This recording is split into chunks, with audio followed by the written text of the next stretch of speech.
Good morning my dear friends. నేను Ramakrishna, senior news presenter ఇంకా network marketing professional. ఈ రోజు నా సంతోషాన్ని మీతో పంచుకునేందుకు మీ ముందుకు వచ్చాను. చాలా మంది ఉద్యోగం, ఉపాధి అనే పేరుతో కన్నవారిని, అయిన వారందరితో పాటు సొంత ఊరు, రాష్ట్రం, దేశం, ఖండాంతరాలు దాటిపోతున్నారు. నేను కూడా మీడియా అనే ఉద్యోగం పేరుతో సుమారు 18 నుంచి 20 సంవత్సరాల పాటు అయిన వారందరికీ దూరంగానే గడిపాను.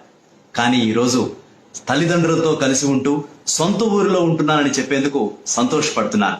ఇంకా రెండవది, మధ్యతరగతి కలల కారు ₹1,00,000 కారు మాత్రమే అని ఎన్నో న్యూస్ బులెటిన్స్ లో చదివిన నేను ఆ ₹1,00,000 కారు కూడా కొనలేని అతి సాధారణ ఎంసీఏని, అదేనండి మిడిల్ క్లాస్ అబ్బాయిని. కానీ ఇవాళ లక్షలాది రూపాయల విలువ చేసే లగ్జరీ కారు సొంతం చేసుకుంటున్నాను అని చెప్పేందుకు సంతోషపడుతున్నాను. ఇదేదో అదృష్టం కాదు, ఏ ఒక్కరికో సాధ్యమయ్యేది కాదు. సమాజంలో ప్రతి ఒక్కరూ సాధించవచ్చు.